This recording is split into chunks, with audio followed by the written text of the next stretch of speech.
So my question is, how do you navigate differences in values or lifestyles when dating someone new? I'll ask it again.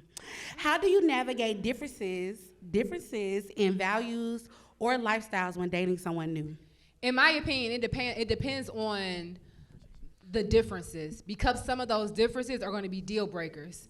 If you don't have the same like morals as I do, or you don't have the same values as me, like for me, being a different religion is almost a deal breaker, because I'm knee deep in Jesus.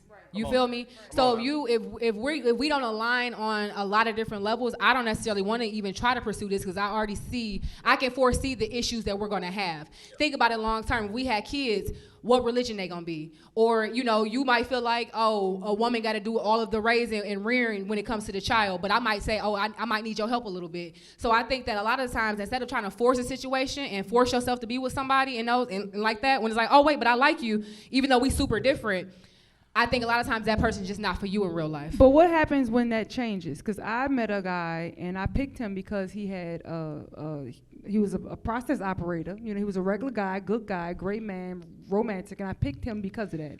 And then he wanted to become an entrepreneur. So now he quit the job, and now you're an entrepreneur. So what happens when all that changes? What happens then?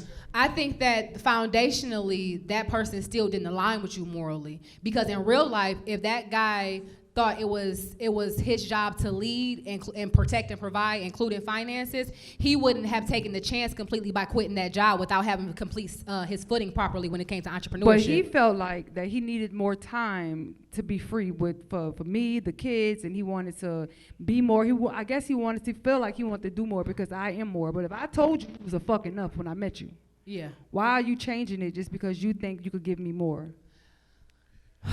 That's a good question. Go ahead, Anton. Why? You want me to go or you want to go? I'll go, but because I live this situation. So I'm an atheist, and my wife, she a Christian, an atheist. So, hey. Hold on, y'all. They booing you, nigga. Whoa, time out. Hey, Randy. B. Simone, ready. B. Simone speaking in tongues, about to get her sent out. Hold on. No, I'm finna get this out. I'm finna get it out. Because. And he'll still pray with you. Yeah, he prayed with us before the show. He will pray with you. He prayed with us before the show. That's my point right there. Yeah. Hold on, y'all. Let him get it off for real. I use religion to get my wife. Like, she didn't know I took You about to shut the fuck up. I did. Please stop. Don't even continue. No, please. I'm finna continue. Oh my God. Not you used religion to get your wife. That's what. Why not? I came up to her. I told her, a man that finds a wife has found a good thing, and I met you the next day. You burning. You gonna burn in hell. Listen, this you gonna burn in hell. So I watched my wife in real time have to adapt to the situations after I turned atheist, but she didn't know I was already that way. And you tricked her. Yeah. You was not yourself. Sound like a predator to me. You wore a mask. And then they got married and he said, fuck it, mask off.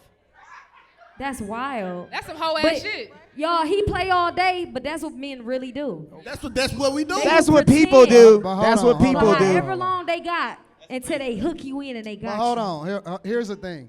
This is why I say I don't believe in dating, right? I believe that dating starts after you get married. And the thing is, well, let me start at the end, and then I'm going to go back to the beginning because I want to answer her question, right? When people get into a relationship or they get married, a lot of times they get relaxed. They put their best foot forward when they're in the dating phase, and then they start to familiarize themselves with the person, and then that's the end of it. The reality is that you have to have the mindset that you're dating the person, which is why y'all stay on point, putting your best foot forward, and then you give your best to yourself, to the person that you're with, instead of giving it best to the world. Now, what you'll find is a lot of times people will put their best foot forward, which is not the real them in the dating process. So the point that I'm making is that you don't know the person that you're with just because you're asking them questions across from the dinner table. Just because they say that they're a Christian. I know a lot of people that's Christians, but they do whatever they want to do when they want to do it. It's different types of people that operate differently, right? So what I say is you have to marry the person that have your best interest at heart, and the person that understands you without having any kind of sexual relationship with them first. That's usually your best friend. For women, and y'all not gonna like this, a lot of times it's the person that you put in the friend zone. It's the person that you don't want until you already used up, but he's still there for you when you going through all of the bullshit with the men that you then telling them about. He right? really around to wait his turn anyway. But my point is that usually the person that you're supposed to be with is the person that you already know them. It's called being equally yoked. Y'all are familiar with each other. You know what each other's mindset is. You know how he operates when he gets mad. You know how he treats his parents. He knows how you operate. He knows all of your problems, your issues, your secrets, all of that stuff, and he's still willing to endure with you. And let me tell you one more thing.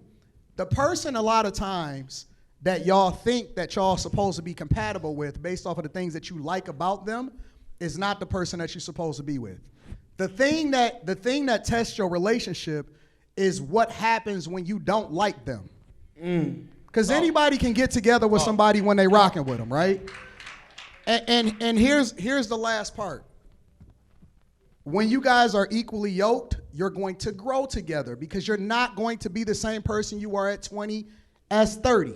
She gonna be different at 30 than 40, and he's gonna be different at 40 than 50. So even when you said, well, he wanted to start a business, his mindset and his character and his belief in God was the thing that then allowed for y'all to be able to grow together, not necessarily whether or not you wanted him to do something in particular. So being equally yoked is being familiar with somebody and networking around the people that you want to be around.